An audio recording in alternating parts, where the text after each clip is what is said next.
أكبر ولا حول ولا قوة إلا بالله العلي العظيم عدد كل حرف كتب ويكتب أبد الآبدين ودهر الداهرين سبحانك لا علم لنا إلا ما علمتنا إنك أنت العليم الحكيم رب اشرح لي صدري ويسر لي أمري واحلل عقدة من لساني يفقه قولي بجاه النبي والصحبه والآل أما بعد.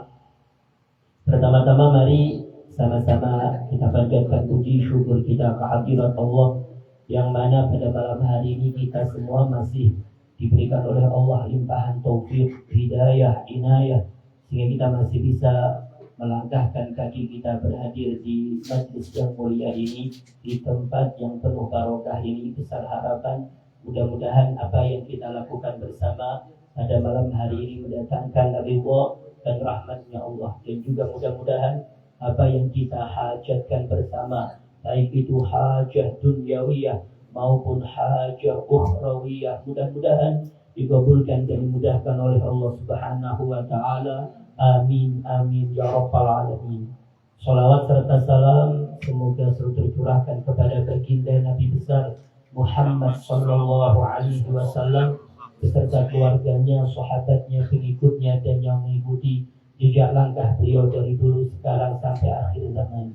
Yang sama-sama kita muliakan dan kita hormati dan kita cintai segenap para habaib, wabil khusus Fadilatul Habib Muhammad Bagir bin Abdul Qadir bin Adil hafizahullah wa ra'ah wa mata'anallahu biduri hayatihi syarifah ma'a kamal sihah wal afiyah.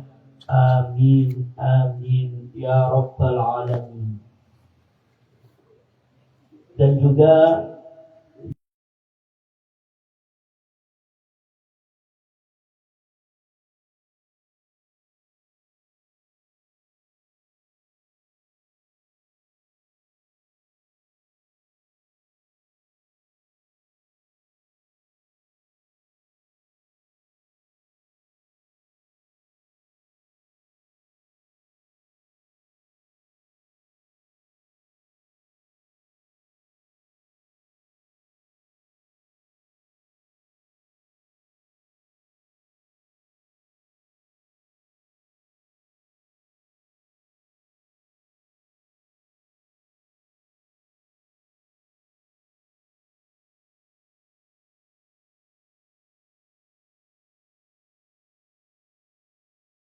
ونفعنا به وبعلومه في الدارين آمين. إلى أن قال مختصر سيرته صلى الله عليه وسلم.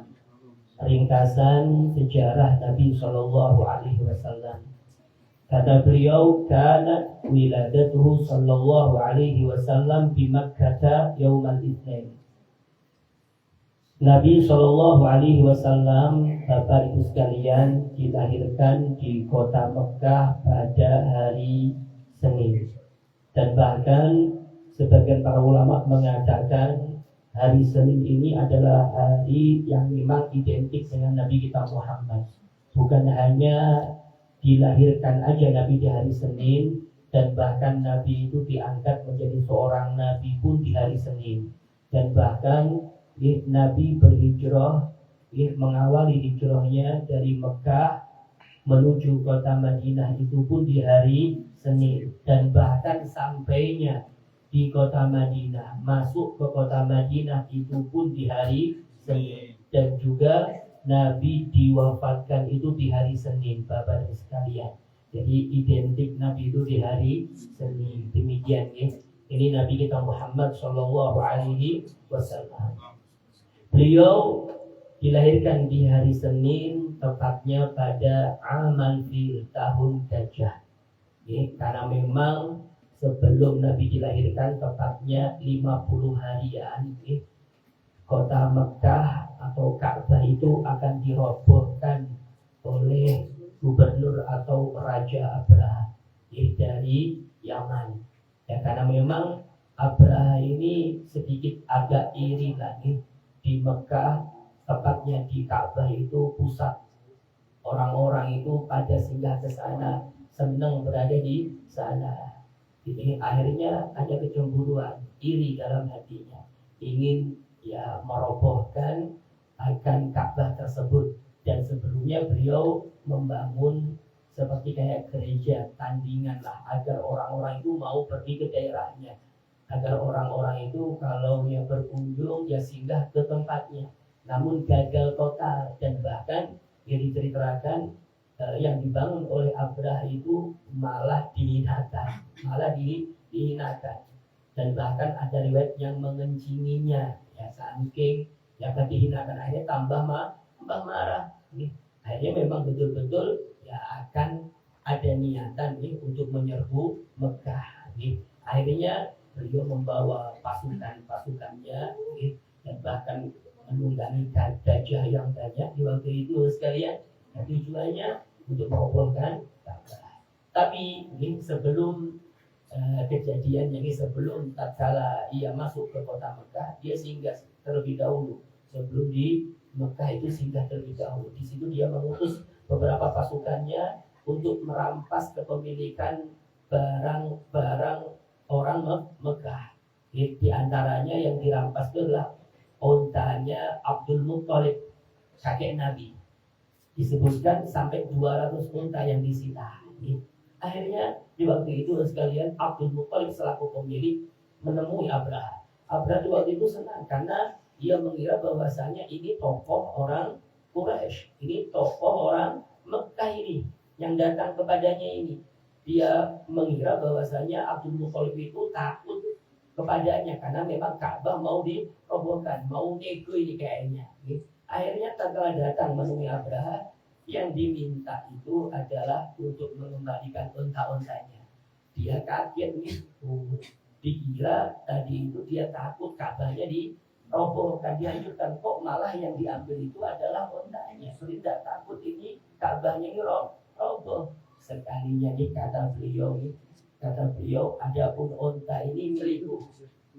Aku pemilik daripada unta ini, aku berhak untuk memintanya. Adapun Ka'bah ini adalah miliknya Allah, kata Abdul Muttalib, sehingga yang mengurusi, yang menjaganya adalah Allah. Ini diantara kisah bahwasanya seperti apapun keluarga Nabi, kakek-kakek Nabi itu semuanya beriman kepada Allah Subhanahu wa Ta'ala. Ini dengan refleksi semakin membuktikan bahwasanya mereka kakek Nabi itu beriman kepada Allah Subhanahu wa Ta'ala. Demikian ya, sehingga ceritanya ya tetap Abraha ingin merobohkan Ka'bah. Akhirnya seperti itu sudah terjadi sebagaimana yang kita ketahui bersama. Itu terjadinya sebelum Nabi dilahirkan.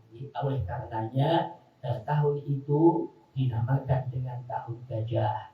Tepatnya penyerangan Abraha ini di bulan Muharram dan Nabi lahirnya di bulan Rabiul Awal. Makanya dia mengatakan 50 harian sebelum Nabi dilahirkan. Bagus sekalian ini. Makanya dikenal dengan sebutan tahun gajah. Di syahri Rabiul Awal, Nabi dilahirkan di bulan Rabiul Awal. Qila, dikatakan Bapak dan Ibu sekalian, kita manin kholat itu, yaitu di tanggal ke-8 daripada bulan Rabiul Awal. Tapi juga ada mengatakan bukan tanggal 8 tapi itnatai asyrata.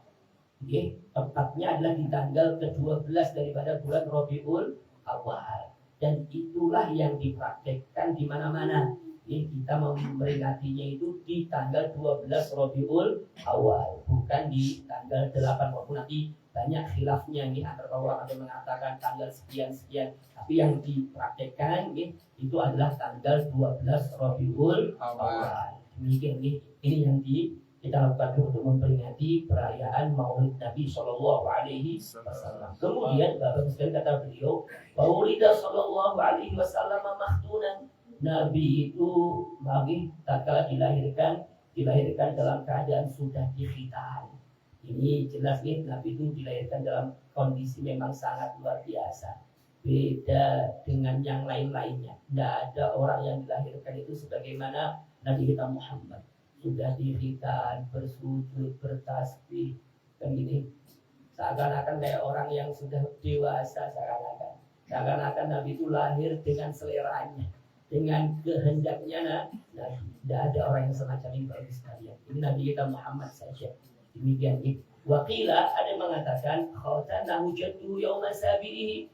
Ada yang mengatakan satu pendapat bahwasanya yang mengkhitan Nabi itu adalah kakeknya yang bernama Abdul Muttalib, tepatnya di hari ke-7 daripada kelahiran Nabi Shallallahu Alaihi Wasallam. Ini Nabi kita Muhammad ya.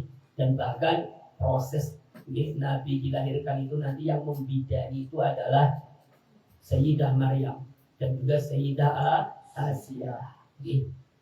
Ya karena memang ada mengatakan bahwa sekalian nih, lu ini kan seorang perempuan, ini bukan mahramnya. Dan ada mengatakan dalam satu kitab bahwa sekalian keduanya itu nanti adalah menjadi istrinya Nabi Shallallahu Alaihi Wasallam. Jadi tidaklah mengapa layaknya suami istri. Jadi Nabi itu terjaga semuanya.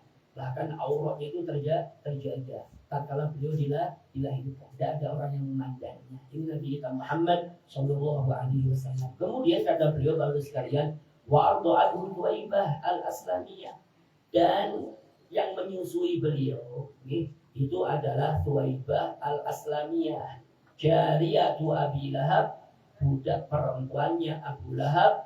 Dan itu pun beliau Thuwaibah ini menyusui Nabi ini ba'dama arda'athu ummuhu nahwa 3 ayamin, setelah ibunda Nabi menyusui Nabi sekitar 3 harian. Ada yang mengatakan 7 hari, ada yang mengatakan 9 hari ibunda Nabi menyusui Nabi. Baru nanti yang menyusui itu adalah Thuwaibah sebelum disempurnakan sesusuannya tadi itu oleh Halimah As-Sa'diyah. Demikian itu yang menyusui adalah Thuwaibah. Dan dalam satu riwayat disebutkan tidak ada wanita yang menyusui Nabi kecuali dia telah memeluk Islam. Jadi di sini pendapat yang mengatakan Thuwaibah al-Aslamiyah ini pun bakalan masuk Islam. Dia adalah seorang muslimah. Walaupun ada yang mengatakan bukan seorang muslimah, tapi pendapat yang mu'tamad dia adalah seorang muslimah.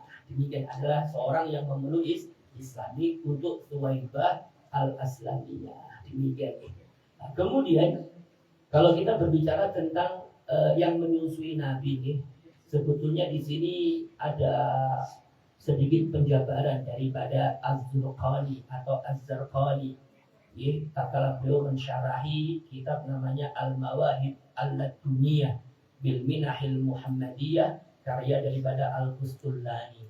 Beliau menyebutkan bahwasanya yang pernah menyusui Nabi itu bukan hanya 2 wanita tadi selain ibunda Nabi, bahkan ada 7 berikutnya, ada 7 lagi, tepatnya itu ada 10 orang. Di antaranya yang menyusui itu kata beliau adalah Ummu Aiman. Ummu Aiman itu adalah budak wanita kepemilikan Sayyid Abdullah, abah Nabi. Jadi tatkala meninggal itu nanti jadi kepemilikan Nabi. Ummu Aiman ini yang membarengi Nabi dan ibunda Nabi tatkala diajak oleh ibunda Nabi menuju kota Madinah. Tatkala Nabi berumur 6 tahun, itu yang membarengi itu namanya Ummu Aiman. Namanya Barokah binti Ta'labah al-Habasyiyah, namanya Ummu Aiman. Ada yang mengatakan beliau juga menyusui Nabi, walaupun pendapatnya mu'tamad beliau bukan menyusui Nabi, tapi yang mengasuh Nabi. Tapi ini kan hanya sekedar pendapat. Ada pendapat ulama yang mengatakan beliau pun juga menyusui Nabi, walaupun pendapat yang utama beliau adalah yang mengasuh Nabi. Karena tadi beliau adalah bekas budaknya atau budaknya daripada ayah beliau, namanya Ummu Aiman. Dan Ummu Aiman ini nanti baru sekalian beliau itu nanti dinikahkan oleh anak angkat Nabi, namanya Zaid bin Harithah. Dahulu Zaid ini itu dikenal dengan sebutan Zaid bin Muhammad, Zaid putra Nabi Muhammad. Tak kala diangkat menjadi seorang anak, binnya berubah, bukan bin Harithah lagi, tapi bin Muhammad. Akhirnya ada ayat Al-Quran perihal pelarangan yang semacam itu, hanya kembali namanya sebagaimana nama semula, namanya Zaid bin Harithah. Zaid bin Harithah ini sebelum nikah dengan Thuwaibah al-Aslamiyah, beliau menikah dengan Zainab bintu Jahsh, yang mana nanti Zainab bintu Jahsh itu yang jodohkan Nabi cuma kayaknya tidak kufu bahasanya semacam itu karena Zainab bintu Jahsy itu adalah seorang Quraisy. Ini seorang bersuku Quraisy, wanita terpandang. Masih ada korobah dengan Nabi. Sehingga ceritanya, tidak lama daripada itu turun lahir Al-Quran yang mana nanti Zaid bin Haritha itu bercerai dengan Zainab bintu Jahsy, dan tidak lama daripada itu Zainab bintu Jahsy itu dinikahi oleh Nabi. Ini adalah salah satu atau satu-satunya sahabat Nabi yang disebutkan namanya di dalam Al-Quran, namanya Zaidun, namanya Zaid bin Haritha. Tidak ada sahabat yang lain disebutkan dalam Al-Quran. Tidak ada sahabat Abu Bakar yang disebutkan dalam Al-Quran, sahabat Umar tidak ada. Yang disebutkan cuma Zaid. Itu yang dimaksud Zaid di sini. Kalau maqabul Zaidun itu Zaid di sini adalah Zaid bin Haritha, putra angkat Nabi, waladul musabanna, walad putra angkat Nabi kita Muhammad, namanya Zaid bin Haritha. Selepas pisah daripada itu, di antara istrinya beliau yang dinikahi oleh Zaid bin Haritha itu adalah Ummu Aiman, yang menikahkan juga Nabi nantinya. Punya anak namanya Usamah bin Zaid. Usamah bin Zaid itu adalah panglima perang yang paling muda, dan bahkan di waktu itu sebelum Nabi meninggal itu yang menjadikan dia seorang panglima Nabi. Dan bahkan Nabi itu kayak rela itu di bawah dan menuntun kudanya Usamah bin Zaid, sampai menuju ke gerbang kota Madinah. Akhirnya tidak lama tidak jadi, khalifahnya ganti ke sahabat Abu Bakar. Sahabat Abu Bakar pun rela melakukan semacam itu karena Nabi pernah melakukan yang semacam itu. Itu Usamah bin Zaid. Usamah bin Zaid itu dari anak daripada Zaid bin Haritha dari ibunda yang bernama Ummu Aiman, yang tadi ceritanya ada yang mengatakan, atau Syekh Al-Zurqani mengatakan bahwasanya beliau termasuk ibunda Nabi, yaitu ibu sesusuan Nabi Shallallahu Alaihi Wasallam.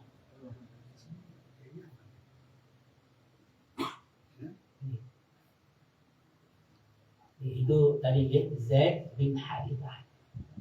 Kemudian selanjutnya kemudian Tuma arda'atuhu Halimatu Sa'diyah wa akmalat radha'ahu. Kemudian yang menyusui beliau setelah Thuwaibah al-Aslamiyah tadi, yang menyusui adalah Halimah Sa'diyah binti Abi Du'aib dari suku Bani Sa'ad, dan beliau menyempurnakan sesusuan tadi sampai 2 tahun. Dan bahkan tatkala mau dibawa pulang ke kota Mekah, Halimah di waktu itu ingin mengambil lagi untuk kedua kalinya, ingin merawat lagi. Akhirnya dirawat sampai 4 tahunan nanti dengan Halimah As-Sa'diyah ini. Demikian. Kemudian singkat ceritanya tatkala nanti dipulangkan ke kota Mekah itu gara-gara kejadian syaqqus sadr. Makanya disebutkan dalam kitab ini, kata beliau, wa syaqqa sadrahu asyarifu fi sanati tsalitsah aw rabi'ah min maulidihi.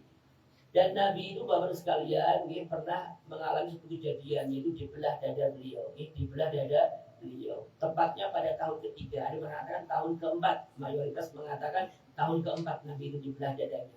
Di waktu Nabi berumur 4 tahun. Ini mayoritas ulama mengatakan semacam itu, dibelah dadanya. Sebagaimana yang di kitab Maulid yang kita baca wa ma akhrajal amlaku min qalbihi adan walakinnahum zaduhu turan ala tuhri. Tidaklah Nabi itu, para malaikat itu membuka dada Nabi, itu mengeluarkan kotoran tubuh, namun menambahkan kesucian di atas kesucian. Walaupun ini hilang antara para ulama, yang diambil itu adalah hatu syaitan.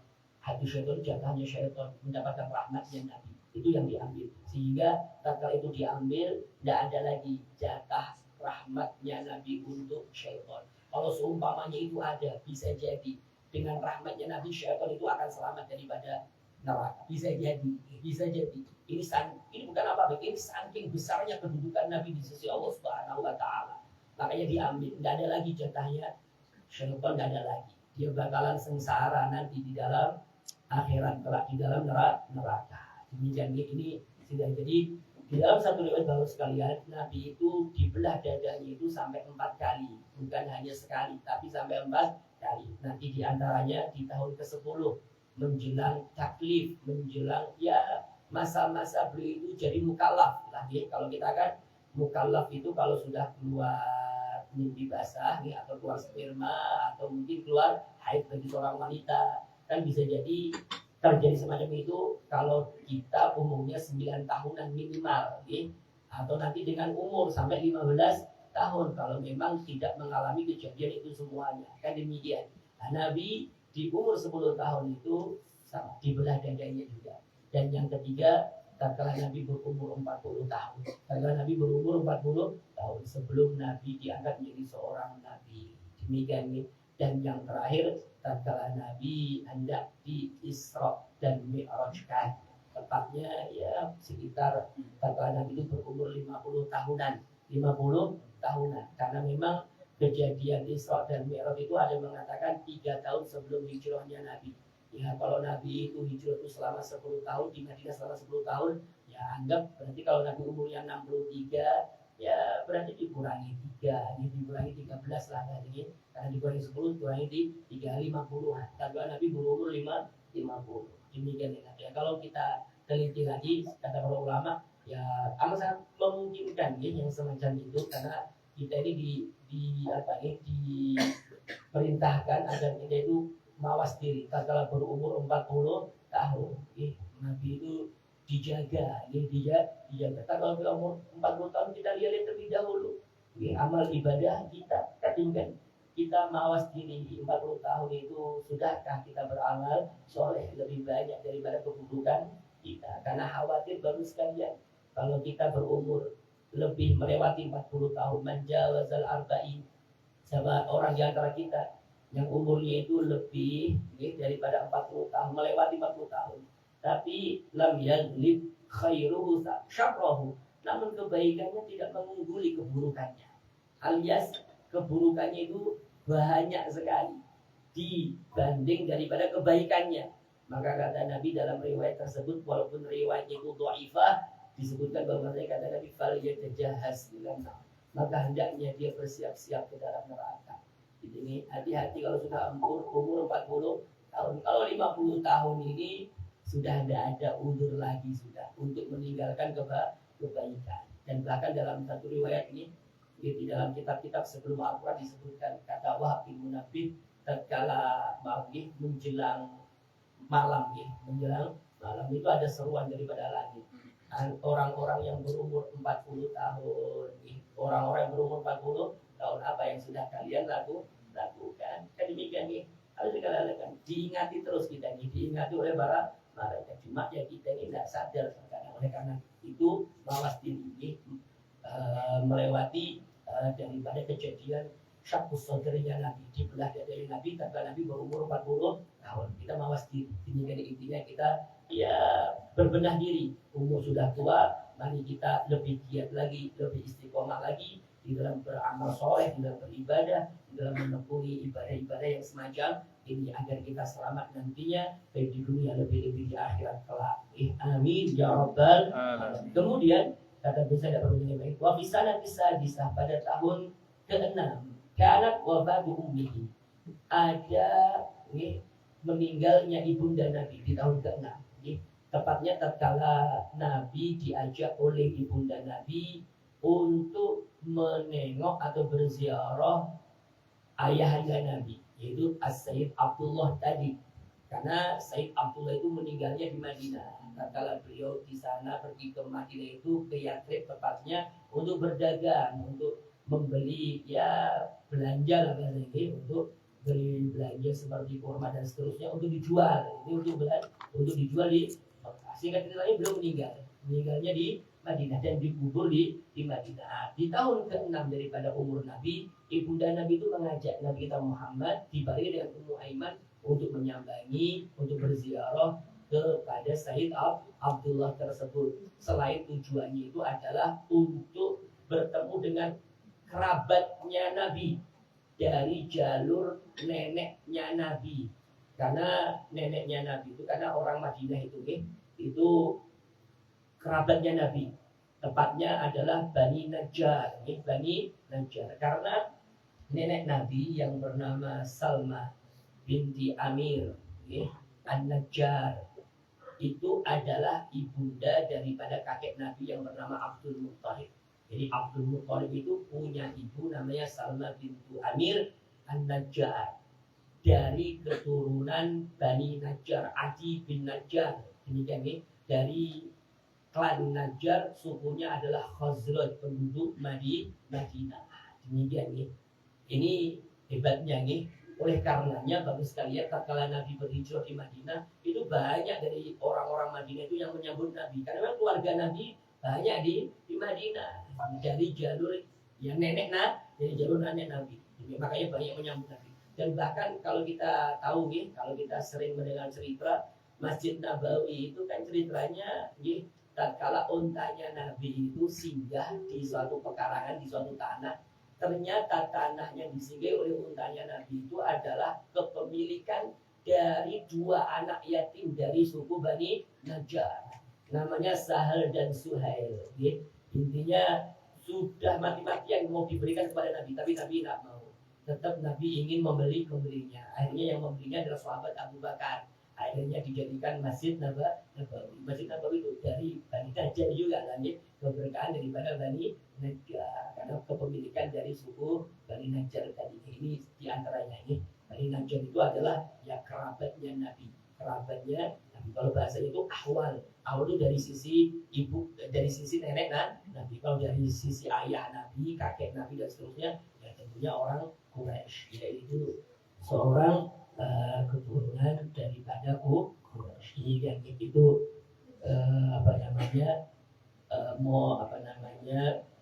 yang melandasi Nabi itu diajak ibundanya untuk ke kota Madinah. Kemudian di pertengahan jalan tatkala pulang, ibunda Nabi itu meninggal. Meninggalnya di tempat namanya Abuha, antara Mekah dan Madinah. Demikian. Akhirnya setelah itu yang mengasuh beliau itu adalah kakek beliau yang bernama Abdul Muthalib.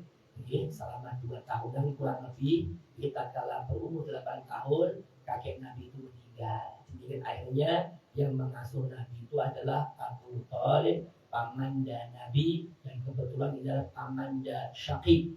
Syaqiq itu adalah seayah dan seibu dengan abahnya Nabi, yaitu As-Sayyid Abdullah. Demikian ini akhirnya Nabi sampai ya sebelum terjadinya Isra Mi'raj, karena memang ya Abu Thalib itu kan di antara yang menjadikan Nabi itu bersedih. Ini namanya Amul Huzun, karena yang meninggal itu ada 2 orang yang dicintai Nabi, yaitu Sayyidah Khadijah dan juga paman dan Nabi namanya Abu Thalib. Demikian ya, oleh karena itu sekalian ya kembali lagi diingatkan bahwasanya paman dan Nabi yang bernama Abu Thalib ini, kita seyogianya yang meyakini bahwasanya beliau itu adalah orang yang beriman kepada Allah.